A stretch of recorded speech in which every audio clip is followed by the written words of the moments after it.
Luke, welcome to Secret Sessions. Firstly, Thank you. You're our first of 2014. That makes me excited. Does it? Are you feeling excited? You're buzzing about this. Yeah, I'm ready, I'm good to go. 2014. This is it. I walked up 193 stairs this morning. This is because we're by obviously Covent Garden train station, and you chose to take the stairs. Now, was this as opposed to wait for the lift? Yeah. New Year's resolution. New Year's resolution going on here. I just thought, here I am. This is my first thing of the year. I'm gonna take the stairs. Yeah. With my guitar on my back. Make my mum proud, and it's just a stupid thing to do. 193 steps is a lot of steps, kids. Yeah. It shouldn't be done. Luke's learnt this the hard way, so you don't have to. Yeah. So you get to Covent Garden. You're welcome. You take the lift, but your mum's proud though, right? I don't know. I haven't texted her yet, but as soon as this. You let her know, and Luke's mum will be very proud. Tell us a little bit about your background then, and growing up and getting into music. How did this sort of start? It was sort of a bit of a long way round. I wasn't really massively into it from a really early age, but I was always quite interested in performing. I think I was a bit of a show-off when I was really young, and then that sort of took me more into like acting and stuff. And I wanted to be a Leo DiCap, of course, of the Asian. Can I say that? yeah, absolutely. The Asian Leonardo DiCaprio, of course. Which I think you've got down to a T here. Yeah. After watching Titanic, that was, I think. And that led me to doing musicals. So it wasn't particularly cool. What sort of musicals did you do? Good ones, pantos mainly. Yeah. Aladdin. Were you Aladdin? I wasn't Aladdin, it was always girls. The heroes were always girls. They did used to do that, didn't they? Pantos. Oh. So who were you? I was a genie. Yeah. Okay. And I've done other things. Three Musketeers. And is this like local stuff? Yeah, it was Wimbledon Theatre. So when we say, that's a pretty massive theatre. Yeah, but it was like an annex. Okay.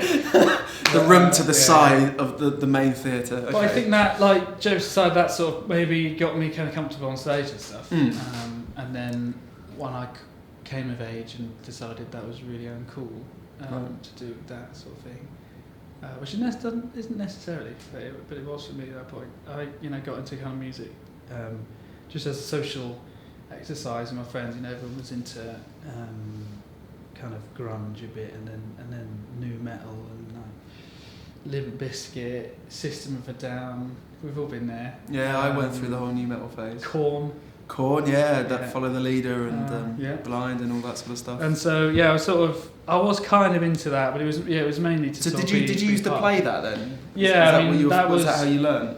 I mean, I played violin as a kind of young thing to do at school, and then kind of had enough of that, and then picked up a guitar. And it was like, let's make lots of noise, electric guitar. Let's play that sort of music in bands with friends, and then just people kind of moved on from that music, and then it was the Damien Rice album when that came out and that was everywhere.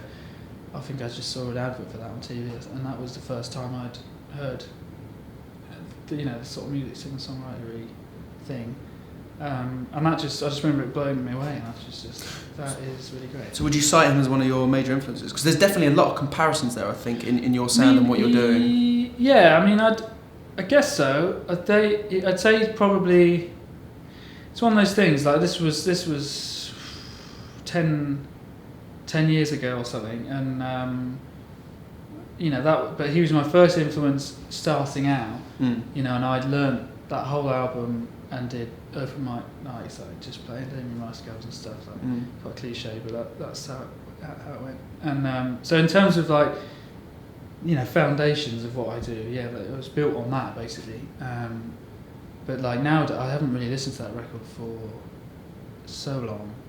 I don't remember the last time I really listened to it. I wouldn't say it's not really like a current thing, right? Although I would say as a sort of mainstream singer-songwriter, I don't think anyone since him has been as good as he was. Mm.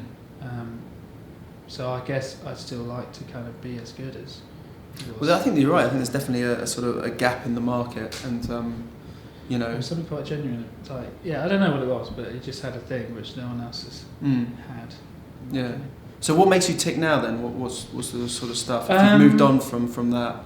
Yeah, I mean that sort of, you know, the whole Damien Rice thing, that kind of opened up the whole world of like singer-songwriter and folk and all that stuff, which I've never really heard before. So, you know, and kind of like the classics. So for me now, you know, I'm obsessed with Neil Young, and you know, Springsteen and Nick Drake at the moment as well, and kind of, yeah, the sort of the classic kind of heroes of the genre, and then kind of maybe more recent people like Bon Iver. The first Bon Iver record was sort of quite big for me as well, just in terms of like sonically, like, you know, like harmonies and all that kind of stuff. I thought that was really kind of influential to me.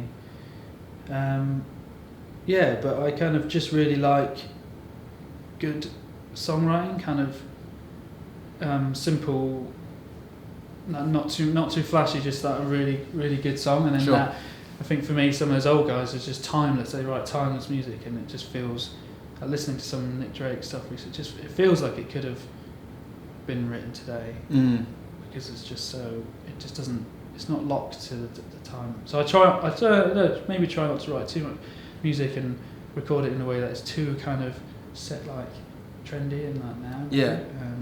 There's always a bit of it, because you've got to appeal. But yeah, just try. I think simple things sort of outlast. So try and keep it as simple as possible sometimes. Imagine their path crossing with mine, and maybe it's true, we're part of a bloodline, but we walk like we're pretty much blind. Well, I feel a fire